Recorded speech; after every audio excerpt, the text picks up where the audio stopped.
14 سے وہ کہتا ہے کہ میں اپنی سیاسی مخالفین کو چھوڑوں گا نہیں، میں ان کے ساتھ بیٹھنے سے بہتر ہے کہ میں مر جاؤں۔ یہ اس کا منترا رہا ہے کل تک۔ کل وہ آپ کہہ رہا ہے کہ جی بیٹھے میرے ساتھ،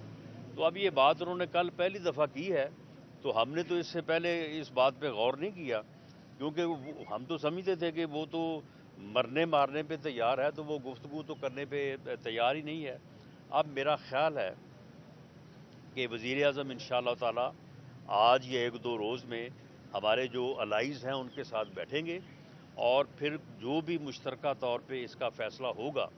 وہ اس کے مطابق جو ہے وہ آگے بڑھیں گے۔ لیکن میں ذاتی طور پہ ایک سیاسی کارکن کے طور پہ میں سمجھتا ہوں کہ مذاکرات سے انکار یا گفتگو سے انکار جو ہے پارلیمانی جمہوری سسٹم میں ممکن نہیں ہے۔ مولانا صاحب یہ بتا دیں کہ مونس علیہ صاحب نے اب بیان دیا کہ ماضی میں جب پنجاب گورنمنٹ چینج ہوئی تو سابق آرمی چیف جنرل باجوہ نے انہیں یہ کہا تھا کہ آپ عمران خان کا ساتھ دیں، آپ اس بیان کو کیسے دیکھتے ہیں کہ آپ مونس علیہ صاحب کے اس بیان پر انہیں یہ داد دیتے ہیں کہ انہوں نے یہ سچ میں جی بالکل، میں انہیں داد بھی دیتا ہوں، اور میں یہ بھی کہتا ہوں کہ ہوئے تم دوست جس کے دشمن اس کا آسمان کیوں ہو۔ یعنی بٹھا ہی بٹھا دی ہے اس نے یہ بات کر کے، حالانکہ یہ بات اسے کرنے کی کیا ضرورت تھی۔ لیکن اس سے باجوہ صاحب کو تو میں سمجھتا ہوں کہ اگر ذاتی طور پہ کوئی نقصان پہنچا بھی ہے تو دی مین ہیز گون، وہ اپنی ایک بھرپور زندگی ملازمت جو ہے وہ ٹائم گزار کے وہ اب جا چکے ہیں، ان کا فائدہ اور نقصان جو ہے وہ میٹر نہیں کرتا۔ لیکن اس سے جو انہوں نے ادارے کی طرف سے ایک بڑا انہوں نے قوم کے سامنے ایک جو ہے وہ موقف اختیار کیا کہ ہمارا اس سیاست سے کوئی تعلق نہیں ہے، اور پچھلے سال سے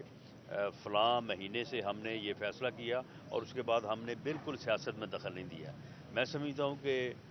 چودھری مونس علائی صاحب کے اس بیان نے جو ہے وہ ادارے کی کہ اس موقف کے اوپر بھی ڈاؤٹ اٹھایا ہے۔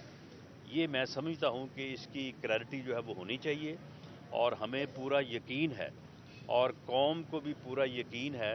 کہ ہماری عسکری قیادت اور انسٹیٹیوشن جو انہوں نے قوم کے ساتھ پبلک کمٹمنٹ کی ہے D G I S P R نے اور ڈی جی آئی نے، وہ درست ہے، اور اسی کے مطابق جو ہے وہ ادارہ اپنا قومی فرض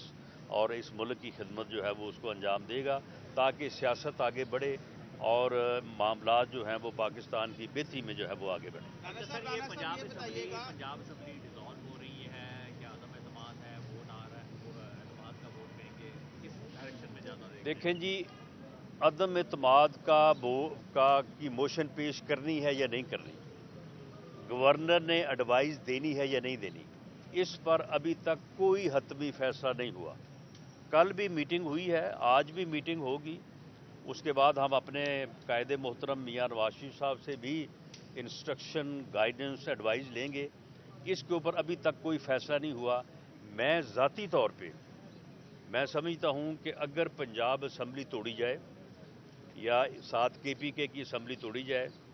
ہم وفاقی حکومت کو برقرار رکھیں، بلوچستان کی حکومت برقرار رہے گی کہ انہوں نے انکار کر دیا ہے اسمبلی توڑنے سے، سندھ کی حکومت برقرار رہے گی کیونکہ پیپلز پارٹی نے زرداری صاحب نے 2 ٹوک انداز میں کہا کہ جی ہم اسمبلی جو ہے وہ ڈیزالو نہیں کریں گے۔ تو پھر اگر وفاقی اور دونوں صوبوں کی حکومتیں برقرار رہیں اور پنجاب میں بھلے ضمنی الیکشن ہو یا جنرل الیکشن ہو اسمبلی کا، تو ہم بہتر پوزیشن میں ہوں گے، اور ایک ایسی پوزیشن میں ہوں گے کہ انشاءاللہ تعالی جو پنجاب میں جو انہوں نے جو ہے وہ ایک بات بنائی ہوئی جی ہماری پاپولیرٹی ہمارا نیریٹو، کچھ نہیں ہے، کوئی پاپولیرٹی نہیں ہے، کوئی نیریٹو نہیں ہے۔ جب یہ حکومت میں تھے اس وقت بھی مہنگائی تھی، عام آدمی جو ہے وہ مہنگائی کے ہاتھوں تنگ تھا، حکومت سے لوگ ناراض تھے،